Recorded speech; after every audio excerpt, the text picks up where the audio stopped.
നമ്മുടെ മാധ്യമങ്ങളും സർക്കാരും എല്ലാവരും വിചാരിച്ചിരിക്കുന്നത് ആളുകൾ ഈ ഷോർട്ട് ബി പി അല്ലെങ്കിൽ ഷോർട്ട് ഷുഗർ ഉള്ളവരാണ്. എപ്പോഴും സെൻസേഷണൽ ന്യൂസ് കൊടുത്തുകൊണ്ടിരുന്നാൽ ആളുകളിങ്ങനെ ആവേശപ്പെടും.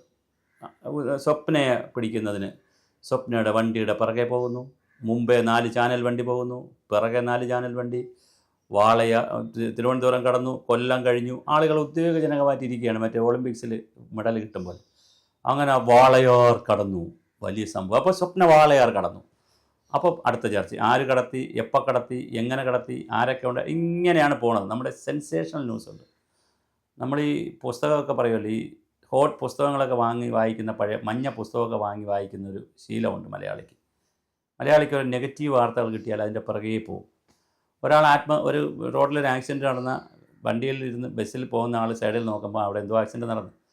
അപ്പോൾ തന്നെ അയാൾ ഇറക്കുന്ന, ആ ബസ്സിലിരിക്കുന്നവർ പോയി നാട്ടുകാരുടെ അടുത്തും ബന്ധുക്കളടുത്ത് ഇറക്കണ കഥ, അയ്യോ ഇന്ന് വലിയൊരു ആക്സിഡൻ്റ് ആയിരുന്നു, കണ്ട അപ്പോഴേ ഓൺ ദ സ്പോട്ട് ചത്തുപോയി കാണും. യഥാർത്ഥത്തിൽ അവിടെ ഒന്നും സംഭവിച്ചാണല്ലോ, പോറലോലിയേറ്റ് കാണത്തില്ല, വണ്ടിക്ക് തന്നെ വല്ല ഇടിവെല്ലാം കിട്ടി കാണത്തുള്ളൂ. എന്നാലും കഥകൾ, ഉപകഥകൾ, മഞ്ഞക്കഥകൾ, കമ്പിക്കഥകൾ, ഇങ്ങനെ കുഞ്ഞു കഥകൾ, കുഞ്ഞു പുസ്തകങ്ങൾ, ഇങ്ങനെയൊക്കെ പാടാനും പറയാനും ഒക്കെ നമുക്ക് വലിയ കൗതുകമാണ്. അത് പഴയ കാലം തൊട്ടേ ഉണ്ട്. ഞാനിപ്പോൾ പിന്നെ നമ്മൾ കുട്ടിയായിരിക്കുമ്പോൾ നമ്മൾ മാർക്കറ്റിലൊക്കെ പോയി അമ്മയൊക്കെ പറഞ്ഞ് ചന്തയിലൊക്കെ പോയി എന്തെങ്കിലുമൊക്കെ മേടിക്കാനൊക്കെ ചെല്ലുമ്പോൾ അന്ന് മറ്റേ 5 പൈസ 10 പൈസ കൊടുത്താൽ കിട്ടണ കാലമാണ്.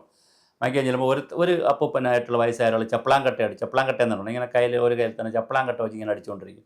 ഒരു കുഞ്ഞ് പുസ്തകം കയ്യിൽ കാണും. ആ കുഞ്ഞ് 8-10 പേജേ കാണത്തുള്ളൂ, ചെറിയൊരു പോക്കറ്റ് ഡയറിയിലുള്ള പുസ്തകം. അതിനകത്ത് എവിടെയോ ആരോ ഗർഭം ഉണ്ടാക്കിയതോ ഗർഭം കലക്കിയതോ ബലാത്സംഗം ചെയ്തതോ ഒക്കെ ആയ കാര്യം. പക്ഷേ ഇതിങ്ങനെ പാടും. അപ്പോൾ നമ്മളെന്ത് ചെയ്യുമെന്ന് വെച്ചാൽ മറ്റേ ഭക്തി പുസ്തകം വാങ്ങിച്ചുകൊണ്ട് വരുമ്പോൾ ഇത് 5 പൈസ കൊടുത്ത് വാങ്ങിച്ചുകൊണ്ട് വന്ന് വീട്ടിൽ ഇരുന്ന് പാടുമല്ല പഠിക്കും. ഇത് പണ്ടേ ഉണ്ട്, മലയാളിക്കൊരു അസുഖം ഇങ്ങനെയുണ്ട്. ഇപ്പം ഞാനിത് പറയാൻ കാര്യം, രാഹുൽ മാങ്കൂട്ടത്തിൻ്റെ വിഷയം വന്നപ്പോൾ മസാല അടിച്ച് കയറ്റുകയാണ്. ആളുകളിൽ ചിക്കനിലും ബീഫിലും മട്ടനിലും ഒക്കെ മസാല ഇടുമ്പോൾ ഓരോ ചാനലിലും അടിച്ച് കയറ്റി മസാല ഇട്ട് പോവുകയാണ്. അദ്ദേഹത്തിന് അറസ്റ്റ് ചെയ്യും. അദ്ദേഹം തമിഴ്നാട്ടിലാണ്. അദ്ദേഹത്തിന് ലുക്കൗട്ട് നോട്ടീസ് ഇറക്കി. ഇങ്ങനെ സ്റ്റെപ്പ് ബൈ സ്റ്റെപ്പായിട്ട്. പക്ഷേ എന്തിനാണെന്നറിയാവോ? ശബരിമല താഴെ പോകുമെന്നും പറഞ്ഞാണ് ഇത് ചെയ്യുന്നത്. ഒരു കാര്യമില്ല. കടകംപള്ളി സുരേന്ദ്രനെ അറസ്റ്റ് ചെയ്യുമോ ഇല്ലയോ, വാസവൻ്റെ അടുത്തേക്ക് നീങ്ങുമോ, PS പ്രശാന്തിൻ്റെ അടുത്തേക്ക് നീങ്ങുമോ, തന്ത്രിയെ വീണ്ടും അറസ്റ്റ് ചെയ്യുമോ, അല്ലെങ്കിൽ ചോദ്യം ചെയ്യുമോ, തന്ത്രിയെ അറസ്റ്റ് ചെയ്യുമോ, മറ്റ് നേതാക്കളിലേക്ക് ഇതൊക്കെ പോകുമോ എന്നുള്ള ഒരു ഭീതിയുണ്ട്. അത് രാഷ്ട്രീയമായി ദോഷം ചെയ്യുമോ എന്നൊക്കെ നോക്കിക്കൊണ്ടാണ് ഈ ബഹളങ്ങൾ കാണുന്നത്. അപ്പോൾ വലിയ ചാനലുകളൊക്കെ ഇങ്ങനെ കാശ് മേടിച്ചുകൊണ്ട് ഇപ്പോൾ ബാർക്ക് റേറ്റിങ്ങിന് വേണ്ടി 100 കോടി കൊടുത്ത കഥ ഇന്നലെ കേട്ടതല്ലേ ഉള്ളൂ നമ്മൾ. എന്ത് മോശമാണ്. 24-ലെ ശ്രീകണ്ഠൻ നായർ ഇന്നലെ പറഞ്ഞതേ ഉള്ളൂ. റിപ്പോർട്ടർ ചാനലിൻ്റെ പേര് പറയാതെ തന്നെ പറഞ്ഞു. റിപ്പോർട്ടർ ചാനലിലെ അവർ 100 കോടി കൊടുത്തിട്ടാണ് ബാർക്ക് റേറ്റിങ്ങിൽ വന്നിട്ട് അത് 1000 കോടിയുടെ പരസ്യം ഉണ്ടാക്കിയെന്നാണ് പറയുന്നത്, വാങ്ങിച്ചു എന്നാണ് പറയുന്നത്. അപ്പോൾ ഇതൊക്കെ വളരെ അധമമായിട്ടുള്ള കലികാലത്തിൻ്റെ. ഇപ്പം അയ്യപ്പ സ്തോത്ര സപ്താഹത്തിനൊക്കെ വായിക്കുന്ന അയ്യപ്പ സ്തോത്ര പുസ്തകമുണ്ട്. അതിനകത്തൊക്കെ വളരെ കൃത്യമായി പറഞ്ഞിട്ടുണ്ട്. നമ്മുടെ പുരാണ ഗ്രന്ഥങ്ങളിൽ ഒരുപാട് ഗ്രന്ഥങ്ങളിൽ പറഞ്ഞിട്ടുണ്ട്, കലികാലമാണ്. അമ്മയെ കുഞ്ഞുങ്ങൾ ഉപദ്രവിക്കുന്ന, ബലാത്സംഗം ചെയ്യുന്ന മക്കളെയും കൊച്ചുമക്കളെയും അമ്മൂപ്പനും മാമനും ഒക്കെ ബലാത്സംഗം ചെയ്യുന്ന ആ പുതിയ കാലത്താണ് നമ്മൾ താമസിക്കുന്നത്. പണത്തിനും അധികാരത്തിനും വേണ്ടി എന്തും ചെയ്യുന്ന കാലമാണ്. ആരെയും ഉപദ്രവിക്കും. സ്വാമിമാരും സന്യാസിമാരും എല്ലാവരും ഇതിൽ ചെന്ന് വരുന്നു. പെണ്ണ് കേസ്, മദ്യം കേസ്, പിന്നെ തിരിമറി കേസ്, ബിനാമി കേസ്, ഹവാല കേസ്, എല്ലാ കേസിലും എല്ലാവരും ചെന്നപ്പെടുന്ന ഒരു അധമ കാലത്താണ് നമ്മൾ താമസിക്കുന്നത്. അതുകൊണ്ട് തന്നെ ചാനലുകളും ഒരു അധപ്പതനത്തിൻ്റെ സംസ്കാരമില്ലായ്മയുടെ ഏതറ്റം വരെ പോകാൻ പറ്റുമോ അറ്റം വരെ പോകും. എന്താ വേണ്ടതെന്നറിയാവോ? പണം വേണം, അത്രയേ ഉള്ളൂ. പരസ്യവും വേണം, റേറ്റും കൂടണം, ഇത്ര മാത്രമേ ഉള്ളൂ. ഇതാ ഇപ്പോൾ രാഹുൽ മാങ്കൂട്ടത്തിൻ്റെ വിഷയം, ശബരിമല വിഷയം. ഒരു കാര്യം എല്ലാവരും അറിഞ്ഞിരിക്കേണ്ടത്, അത് ഭരണകക്ഷിക്കാരും മാധ്യമങ്ങളും അറിഞ്ഞിരിക്കേണ്ടത്, നിങ്ങൾ എന്തൊക്കെ മൂടി വെച്ചാലും ശബരിമല വിഷയം കേരളത്തിൻ്റെ പൊതുമനസ്സിൽ സ്റ്റാമ്പ് ചെയ്തിട്ടുണ്ട്.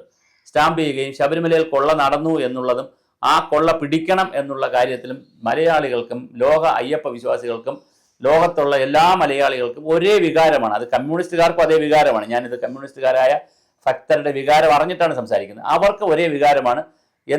ആരൊക്കെ ചെയ്തിട്ടുണ്ട്. ഇനിയിപ്പം പിണറായി വിജയൻ തന്നെ മുഖ്യമന്ത്രി എന്നുള്ള നിലയിൽ ഇതിനകത്ത് ഇൻവോൾവ്ഡ് ആയിട്ടുണ്ടെങ്കിൽ, അല്ലെങ്കിൽ CPM-ന്റെ AK സെന്ററുമായി ബന്ധപ്പെട്ട ഗോവിന്ദൻ മാഷ് അടക്കമുള്ള ആരെങ്കിലുമൊക്കെ ഈ സ്കാമിൽ വന്നിട്ടുണ്ടെങ്കിൽ അവരെല്ലാം അകത്ത് പോകണം, അല്ലെങ്കിൽ അവരെല്ലാവരെയും പിടിക്കപ്പെടണം.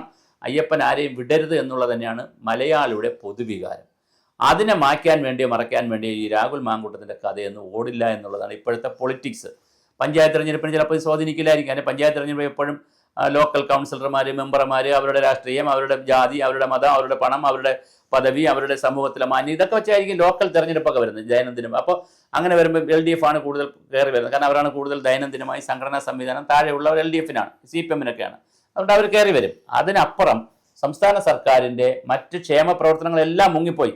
അവരൊരുപാട് പണമൊക്കെ കൊടുത്തെങ്കിൽ ശബരിമലയാണ് പീഡിച്ച് നിൽക്കുന്ന വാർത്ത. അതിനെ ഒന്ന് മാറ്റാൻ സോഷ്യൽ മീഡിയയിലും അതുപോലെ ക്യാപ്സൂളുകളൊക്കെ ഇറങ്ങി തുടങ്ങി. രാഹുൽ മാങ്കൂട്ടത്തിൻ്റെ ക്യാപ്സൂളുകളാണ് വന്നുകൊണ്ടിരിക്കുന്നത്. പക്ഷേ ഇതിന് വലിയ ആയുസില്ല. രാഹുൽ മാങ്കൂട്ടത്തിൻ്റെ കേസ് ഫാബ്രിക്കേറ്റഡ് ആണ് എന്നുള്ള നിലയിലേക്കാണ് കാര്യങ്ങൾ പോയിക്കൊണ്ടിരിക്കുന്നത്. ശബരിമല ആഗോള സംഘം അയ്യപ്പ സംഗമം നടത്തിയപ്പോൾ വെളുക്കാൻ തേച്ചത് പാണ്ടായതുപോലെ വെറുതെ അയ്യപ്പൻ്റെ വിഷയം ഇങ്ങനെ കത്തി നിൽക്കുമ്പോൾ രാഹുൽ മാങ്കൂട്ടത്തിനെ പകരം വച്ചാൽ ഒരിടത്തും എത്തുകയില്ല. അതാണ് അതിൻ്റെ പൊളിറ്റിക്സ്. അതുകൊണ്ട് രാഹുൽ മാങ്കൂട്ടത്തിനെ എത്രയും പെട്ടെന്ന് അറസ്റ്റ് ചെയ്യണമെങ്കിൽ അറസ്റ്റ് ചെയ്യുക, അദ്ദേഹം ജാമ്യത്തിന് പോകണമെങ്കിൽ ജാമ്യത്തിന് പോവുക, ആ വാർത്തകൾ വിട്ടേക്കുക, ചാനലുകളൊക്കെ അത് വിട്ടേക്കുക. അതിനകത്ത് ഒരു മസാലയും ഇല്ല, ഒരു തമാശയും ഇല്ല അതിനകത്ത്. കാരണം അതിനകത്തൊരു കാര്യവുമില്ല. രാഹുൽ മാങ്കൂട്ടം തെറ്റ് ചെയ്തിട്ടുണ്ടെങ്കിൽ അത് പിടിച്ച് ശിക്ഷ, അല്ലാതെ അദ്ദേഹത്തിൻ്റെ പിറകെ നടക്കാനും ഓരോരുത്തരെ കൊണ്ട് പ്രസ്താവനകൾ ഇറക്കിക്കാനും. ഷാഫി പറമ്പലിൻ്റെ ബൈറ്റ് എടുക്കുന്നു, രാഹുൽ ഓരോ KPCC നേതാക്കളുടെ ബൈറ്റ് എടുക്കുന്നു, അത് കഴിഞ്ഞ് നമ്മുടെ രാജ്മോഹൻ ഉണ്ണിത്താൻ്റെ ബൈറ്റ് എടുക്കുന്നു. ഉടനെ എല്ലാം ഇങ്ങനെ പറഞ്ഞ് കൺഫ്യൂഷനിലേക്ക് പോകുന്നതിൽ യാതൊരു കാര്യമില്ല. പൊളിറ്റിക്കലായിട്ടൊരു മൈലേജും കിട്ടാൻ പോകുന്നില്ല. ശബരിമല വിഷയം സ്റ്റാമ്പ് ചെയ്ത് കിടപ്പുണ്ട് കേരളീയരുടെ മനസ്സിൽ, വിശ്വാസ സമൂഹത്തിൻ്റെ മനസ്സിൽ. അത് ഇനി NSS, നായർ സർവീസ് സൊസൈറ്റിയോ, SNDPയോ, വിശ്വഹിന്ദു പരിഷത്തോ, ഹിന്ദു മഹാസഭയോ, അല്ലെങ്കിൽ ഹിന്ദു ഐക്യവേദിയോ, BJPയോ, സംഘപരിവാറുകാരോ ആരും ഇതിനകത്ത് ഒരു ബഹളം ഉണ്ടാക്കിയില്ലെങ്കിൽ ഒരു കുഴപ്പമില്ല. അവരാരും ഫ്രണ്ടിൽ വന്നില്ലെങ്കിലും കുഴപ്പമില്ല. കാരണം അവർക്കുമായിട്ടൊക്കെ ബന്ധപ്പെട്ട ഒരുപാട് മുതലാളിമാർ നമ്മൾ കാണുന്നതല്ലേ. നമ്മളൊരു പൊളിറ്റിക്കൽ, ഇവിടെ ഒരു വരേണ്യ വർഗമുണ്ട്, അവിടെ അതിനെ നമുക്ക് വേണമെങ്കിൽ ബ്രാഹ്മണിക്കൽ എന്ന് പറയാം, എന്ന് വേറൊരു അർത്ഥത്തിൽ പറയാം. അതായത് തെറ്റ് ചെയ്യുന്നത് വലിയവരാണെങ്കിൽ പിന്നെ എങ്ങും എത്തില്ല. പണത്തിന് മേൽ പരുന്തും പറക്കില്ല എന്ന് പറയും പോലെ ജാതിയുടെ മതത്തിൻ്റെ പേരിൽ മുകളിൽ ഒരു നിയമവും പറക്കില്ല എന്നുള്ളതാണ്. അപ്പോൾ നായർ സർവീസ് സൊസൈറ്റിയായി ബന്ധപ്പെട്ട് നിൽക്കുന്ന മുരാരി ബാബു വഴി എത്ര പേർക്ക് ഈ സ്വർണം കിട്ടിയിട്ടുണ്ട്? SNDPയുടെ ആളുകൾക്ക് എത്ര പേർക്ക് കിട്ടിയിട്ടുണ്ട്? അല്ലെങ്കിൽ അതുമായി എല്ലാവർക്കും അല്ല നമ്മൾ പറയുന്നത്, ബന്ധപ്പെട്ട് നിൽക്കുന്നവർക്കുണ്ട്. BJPയുടെ നല്ലമായി കണക്ട് ചെയ്ത് നിൽക്കുന്ന വലിയ മുതലാളിമാർക്ക് ആർക്കെങ്കിലും ഇതൊക്കെ കിട്ടിയിട്ടുണ്ടോ? കോൺഗ്രസിൻ്റെ മുതലാളിമാർക്ക് കിട്ടിയിട്ടുണ്ടോ? വലിയ നേതാക്കൾക്ക് കിട്ടിയിട്ടുണ്ടോ? സോണിയാഗാന്ധിയുടെ പേര് വരെ പറയുന്നുണ്ട്. സോണിയാഗാന്ധിക്ക് പ്രസാദം കൊടുത്തതിനപ്പുറം സ്വർണത്തിൻ്റെ എന്തെങ്കിലും, ഈ ശബരിമലയിൽ നിന്ന് ഇളക്കിയ പാളിയിലെ സ്വർണത്തിലുണ്ടാക്കിയ എന്തെങ്കിലും മോതിരമോ വളയോ എന്തെങ്കിലും ഉണ്ടാക്കി സോണിയാഗാന്ധിക്ക് ധരിക്കാൻ കൊടുത്തിട്ടുണ്ടോ? ഇതൊക്കെ ചോദ്യം ചെയ്യണം. ജയറാമിന് കൊടുത്തിട്ടുണ്ടോ? അപ്പോൾ വളരെ ഗുരുതരമായ, എല്ലാവരും കൂടി കട്ടവനെ പിടിക്കാൻ പറ്റില്ല എന്നൊരു തിയറിയാണ് ഉള്ളതെങ്കിൽ സോറി, ശബരിമലയുടെ മുതലാണ് കൊണ്ടുപോയിട്ടുണ്ടെങ്കിൽ ആരൊക്കെ കട്ടിട്ടുണ്ടെങ്കിലും എന്തൊക്കെ രാഹുൽ മാങ്കൂട്ടത്തിൻ്റെ വിഷയങ്ങൾ മുമ്പിൽ മുകളിൽ കൊണ്ടുവച്ചാലും അടിച്ചു പോകും. ഇത് വീണ്ടും പതഞ്ഞു കയറി വരിക തന്നെ ചെയ്യും അയ്യപ്പൻ്റെ വിഷയം. കാരണം കൊള്ളയാണ് നടന്നിരിക്കുന്നത്, ചെയ്തുകൂടാത്ത പാപങ്ങളാണ് അവിടെ ചെയ്തിരിക്കുന്നത്. വലിയ പ്രായച്ചിത്തം ചെയ്യേണ്ട കാര്യമാണ് ശബരിമല ചെയ്തിരിക്കുന്നത്. അത് ഞാൻ പറഞ്ഞില്ലേ, 50കളിൽ ഞാൻ നേരത്തെ ഒരു വീഡിയോ ചെയ്തു, അതും എല്ലാവരും കാണണം. 50കളിൽ അവിടെ ഹരിവരാസനം പാട്ടുപാടിയ ഗോപാലമേനോനെ ഇറക്കിവിട്ട കണ്ണുനീര് മുതൽ ഈശ്വരൻ നമ്പൂതിരി 4 വർഷം ഉണ്ടായി മേൽശാന്തിയായിരുന്ന ഈശ്വരൻ നമ്പൂതിരിയെ കണ്ണീരോടെ ഇറക്കിവിട്ട കാലം മുതൽ കേവലം ഒരു കോടതി വിധിയുടെ പേരിൽ അവിടെ യാതൊരു അധികാരവുമില്ലായിരുന്നു. അവിടുത്തെ താന്ത്രിക കാര്യങ്ങളിൽ മാത്രം അധികാരമുണ്ടായിരുന്ന തന്ത്രിയെ എല്ലാ ദിവസവും അമ്പലത്തിൽ നിർത്തുവാനുള്ള നിഗൂഢ പരിപാടികൾ നടത്തിയെടുത്ത് തുടങ്ങി നാളിതുവരെയുള്ള സ്വർണം അടിച്ചു മാറ്റലും കൊടിമരം അടിച്ചു മാറ്റലും വാണിജ്യ വാഹനം വീട്ടിൽ കൊണ്ടുപോകലുമായി ഇന്നുവരെ ഇടയ്ക്ക് ദേവസ്വം കമ്മീഷനുമായി ബന്ധപ്പെട്ട ഒരു സ്ത്രീയുടെ ബന്ധുമിത്രാദികളായിട്ടുള്ള പിള്ളേരെ 10-50 വയസ്സിനിടയ്ക്കുള്ള ലോകത്തൊരു സ്ത്രീയും പോകാത്തിടത്ത് ഒരു പ്രാവശ്യം അവിടുത്തെ ഒരു ദേവസ്വം കമ്മീഷണറായിരുന്ന ഒരു സ്ത്രീയുടെ ഒരാളിൻ്റെ, സ്ത്രീയാണ് പുരുഷൻ എന്നറിയില്ല, ഒരു ബന്ധുക്കളെ, സ്ത്രീ തന്നെയാണെന്നാണ് തോന്നുന്നത്, ബന്ധുക്കളെ അവിടെ കയറ്റി അത് അവിടെ പാട്ടുപാടിയ കഥയൊക്കെ കേൾക്കുന്നുണ്ട്. അതുകൊണ്ട് ശബരിമലയെ കളങ്കപ്പെടുത്തിയവരെല്ലാവരും, അതിപ്പോൾ കട്ടവരായാലും മോഷ്ടിച്ചവരായാലും ശബരിമലയിൽ ആചാരലംഘനം നടത്തിയവരായാലും ഹരിവരാസനം തെറ്റിപ്പാടുന്നവരായാലും പാടാതിരിക്കുന്നവരായാലും അതിൻ്റെ എഴുത്തുകാരെ സംബന്ധിച്ചുള്ള വിവാദം എല്ലാം കൂടി ശബരിമല എന്ന് പറയുന്നതിനെ താഴെ വെച്ചിട്ട് അതിൻ്റെ മുകളിൽ കൂടി രാഹുൽ മാങ്കൂട്ടത്തിനെയോ മറ്റേതെങ്കിലും കേസിനെയോ കൊണ്ടുവന്ന് മൂടാം എന്ന് കരുതിയാൽ അത് മൗഢ്യമാണ്. അയ്യപ്പൻ എഴുന്നേറ്റ് നല്ല നിൽക്കും. കാരണം കാനനവാസനപ്പുറം അതൊരു സത്യമാണ്, പ്രപഞ്ചത്തിൻ്റെ ഒരു ഊർജമാണ്. അതൊരു എന്താ പറയുക, ഒരു ഓറയാണ്. ആ ഊർജം ഈ പ്രപഞ്ചത്തിലുള്ളിടത്തോളം കാലം സത്യം ഇന്നല്ലെങ്കിൽ നാളെ ജയിച്ചേ കഴിയൂ. അല്ലെങ്കിൽ, ഞാൻ ആ വാക്ക് ലാസ്റ്റ് പറയണം എന്താന്ന് വിചാരിച്ചു, എന്നാലും പറയുന്നു, അല്ലെങ്കിൽ ദൈവവും അയ്യപ്പനും ഒന്നും ഇല്ല എന്ന് നമുക്ക് പറയേണ്ടി വരും, എല്ലാവർക്കും യുക്തിവാദികളാകേണ്ടി വരും. തിരിച്ച് അയ്യപ്പനും ദൈവമൊക്കെ ഉണ്ടെങ്കിൽ, പ്രപഞ്ചത്തിനൊരു സത്യമുണ്ടെങ്കിൽ, ഒരു ഊർജം ഇവിടെ ഉണ്ടെങ്കിൽ, ഒരു ഓറ ഈ ഭൂമിയിൽ ഉണ്ടെങ്കിൽ, ഈ പ്രപഞ്ചത്തിൽ ഉണ്ടെങ്കിൽ, അത് സത്യമാണെങ്കിൽ കാലത്തിൻ്റെ കാവ്യനീതി നടന്നേ തീരൂ.